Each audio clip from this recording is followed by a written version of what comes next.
This airline was rated the best airline in the world this year, but I wanted to put that to the test. I mean, it's one thing to do business class right, but if you want to know how good an airline really is, you've got to test out its economy class.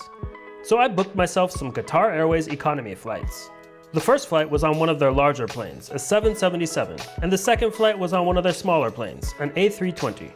And I must say, the seats did turn out to be very comfy in both planes, and they had way above average legroom.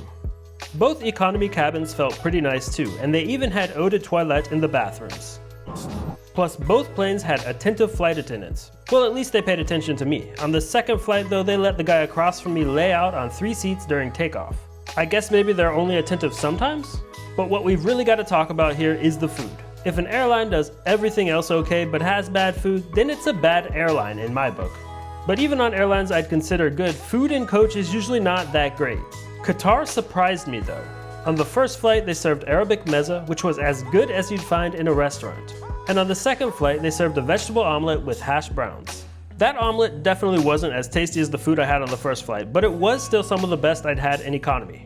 So was it the best economy class I ever flew in or the best in the world? Maybe, but there's a lot more to it, so I made you a longer video.